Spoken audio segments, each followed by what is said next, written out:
My name is Nneka Angela Okoli. I'm a Nigerian. I work with Nnamdi Azikiwe University, Awka. It's located in Nigeria. Okay, I am a participant in the Access Agriculture / RUFORUM Communication Skill Workshop in Uganda. So far, the training is good. I've learned a lot, such as how to do blogging, how to prepare and prep the interviewer with the script, how to plan my script, how to take my shots, the long, the medium, the close and the very close shots. Right now we are in the field practicing what we've been taught in the class, and we are taking the shots of the farm, seeing the farmer preparing the mixture of the organic pesticide.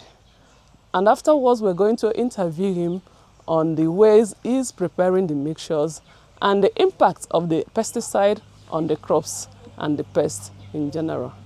Thank you.